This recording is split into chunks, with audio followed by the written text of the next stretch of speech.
now tuned into the greatest. The Run with Manny Wilson podcast. The Run, the Manny Wilson podcast. The best sports podcast there is. Yes, sir. What's up, everybody? Welcome back to The Run with me, Manny Wilson, all the way from Detroit to Chicago to your speakers and headphones. Let's get into it, man. I appreciate you tuning in to the first interactive sports podcast. You know, a community that makes sure your voice is heard. So if you hear something you agree with, you disagree with, you like, you dislike, or even if you just want to outsmart me on something I said, go ahead, shoot me a call, 219-413-9405, and we will play your take back on our next episode. All right, look, now, it's a couple of different things in the sports world that's going on. The first things first, though, is in boxing. Devin Haney versus Ryan García. They are officially on the clock and they're ready to fight on April 20th, 2024. This is going to be a monumental fight. I'm loving it. I'm excited for it. It's got a lot of anticipation. And man, we've been looking forward to a good fight in this weight class for some time. Everybody got hype about the Ryan García and the Gervonta Tank Davis because García, he has a lot of hype. I'll fill you in on a backstory about him, actually.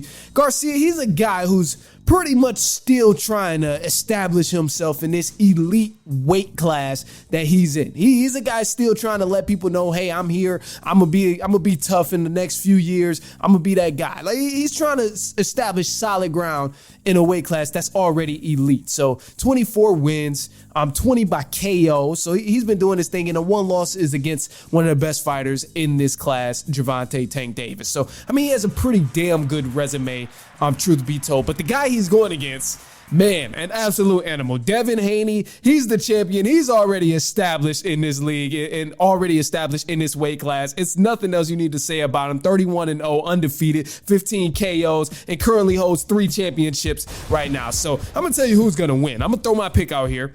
Devin Haney is going to win this fight.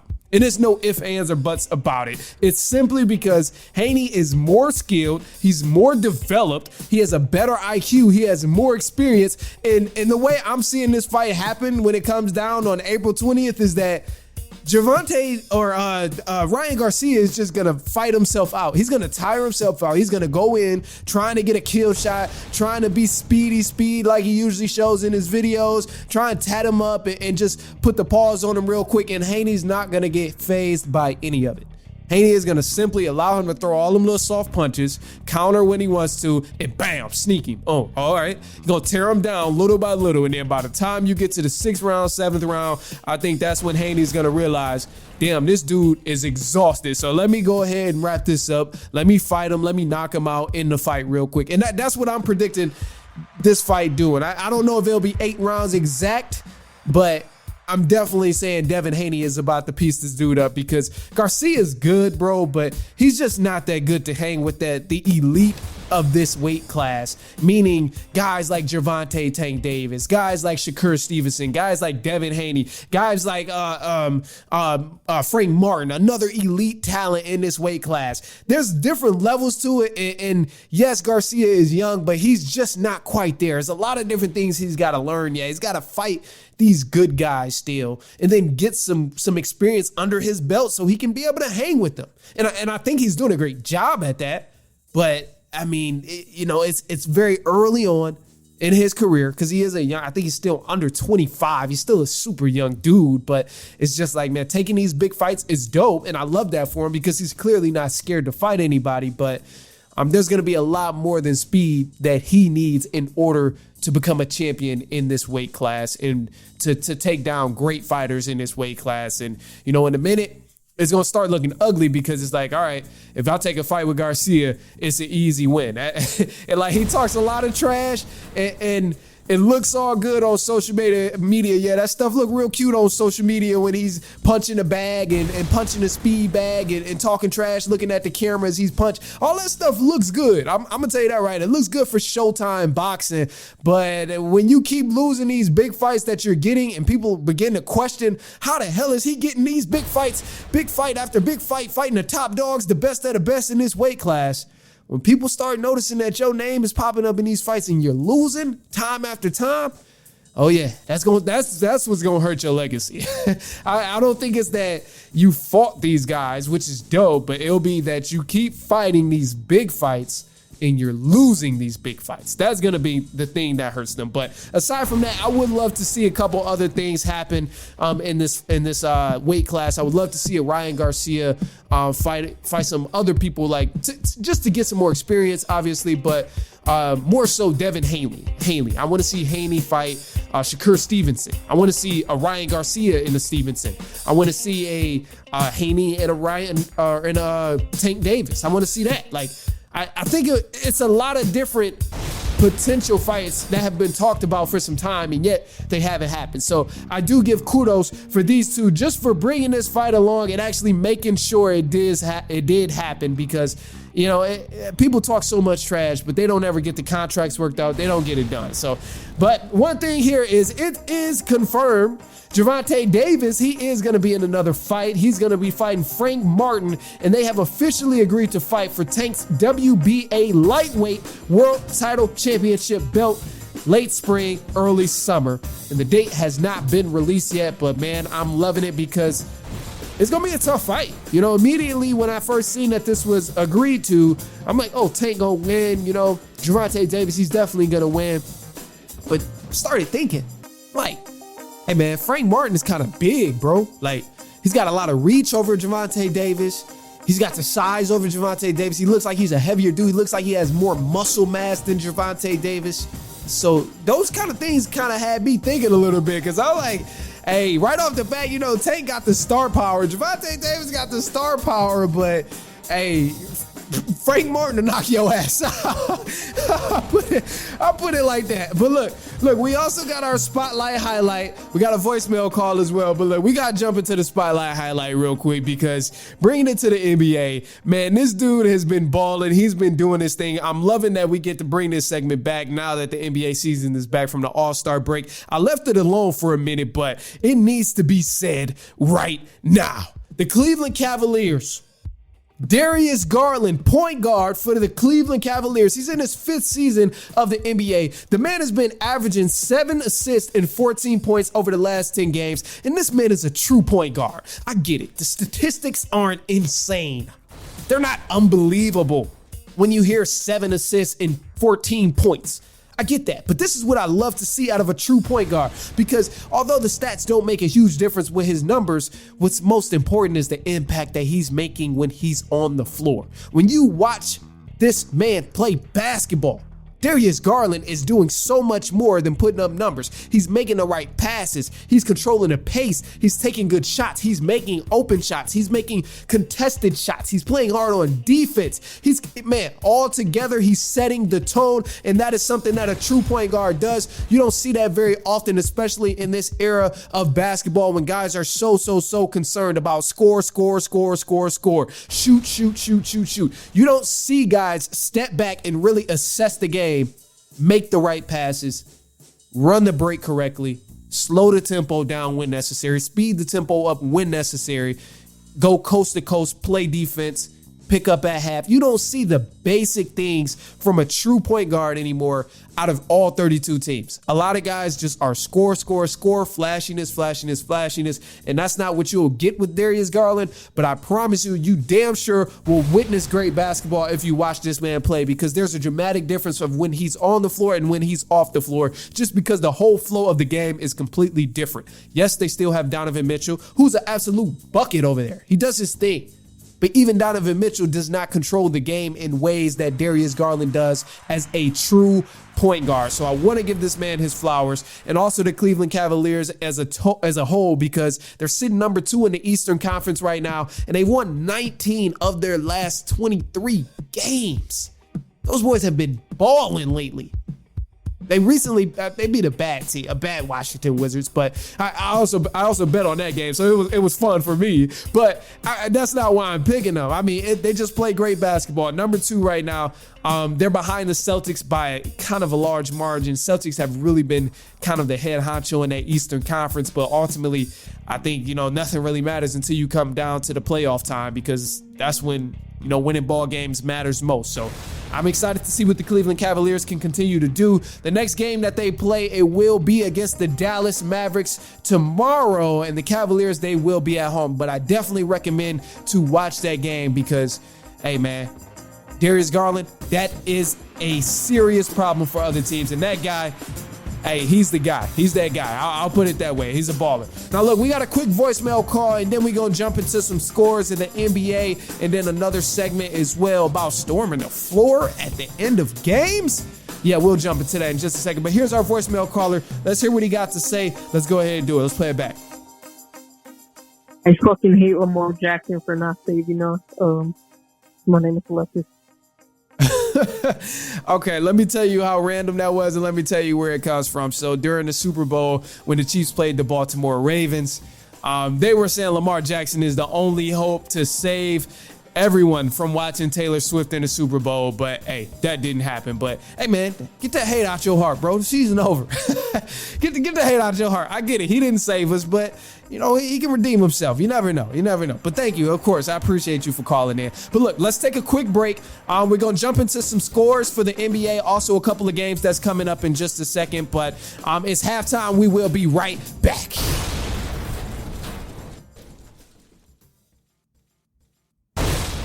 All right, and news for the run. Let's get into it, starting off with the NBA. A couple of games that's going to be happening tonight and some games that you can expect to happen tomorrow. Tomorrow is a loaded slate. Tonight is just a few games, but you got the Toronto Raptors versus the Indiana Pacers playing tonight. The Detroit Pistons are playing the New York Knicks in New York, so they're probably going to end up losing as much as I want the Pistons to win. The Brooklyn Nets, they'll take on the Memphis Grizzlies. Miami Heat, they'll play the Sacramento Kings. And tomorrow, again, as I mentioned, you got a loaded slate of games. So just a couple of games to keep an eye out. Dallas Mavericks versus the Cleveland Cavaliers on the 7th or the 27th of February.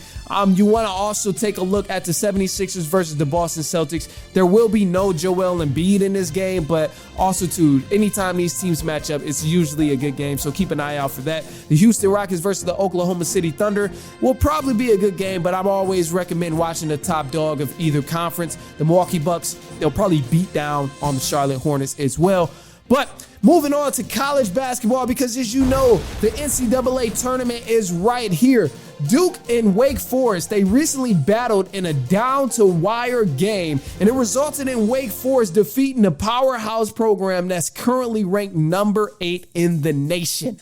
As Duke lost 83-79, Wake Forest fans, they stormed the court as one fan unintentionally ended up hurting Duke's center, Kyle Filopowski, and ended up causing him an injury to his knee. Now, this is insane.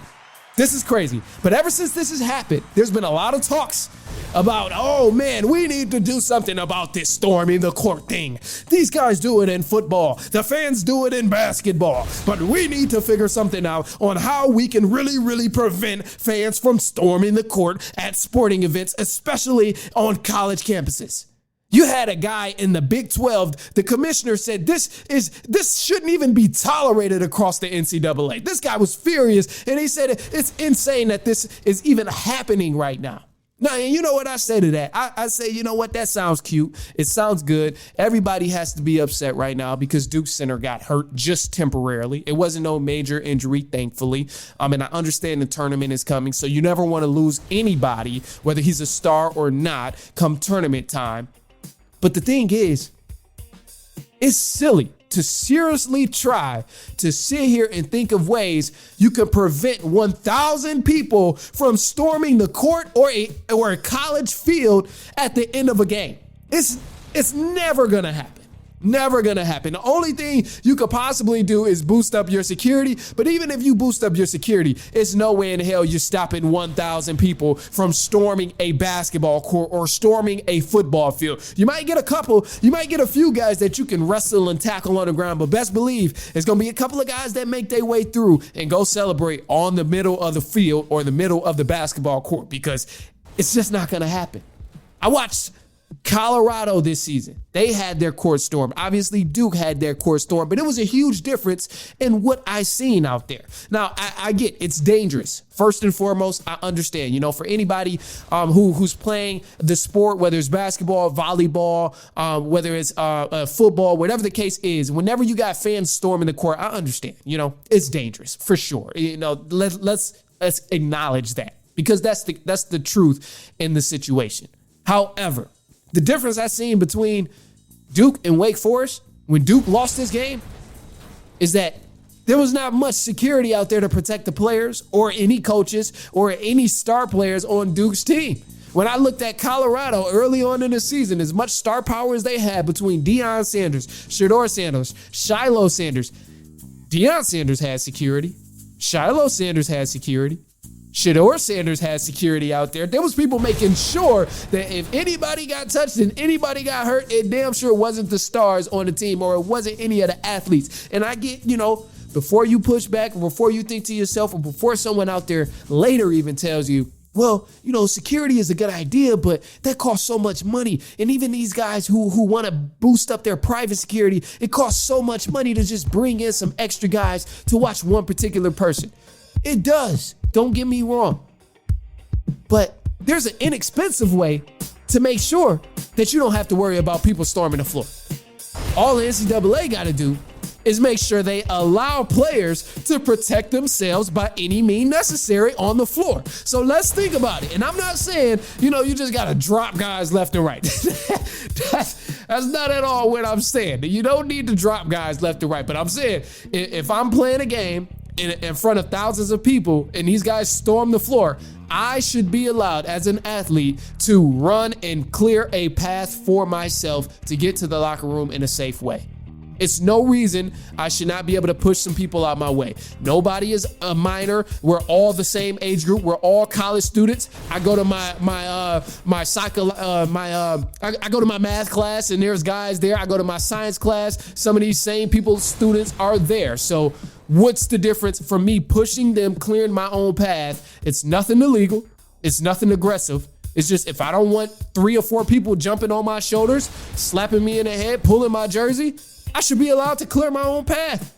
I should be allowed to move someone off of me. These athletes should be allowed to move players out of their way if people storm the field or storm the basketball court. That's not necessarily a bad thing. And it's not politically correct, I understand that much, but ultimately it's not like it's NFL guys pushing minors or pushing kids out the way. These guys are literally all the same age group. They're all about 18 through 24, 25, 26 years old.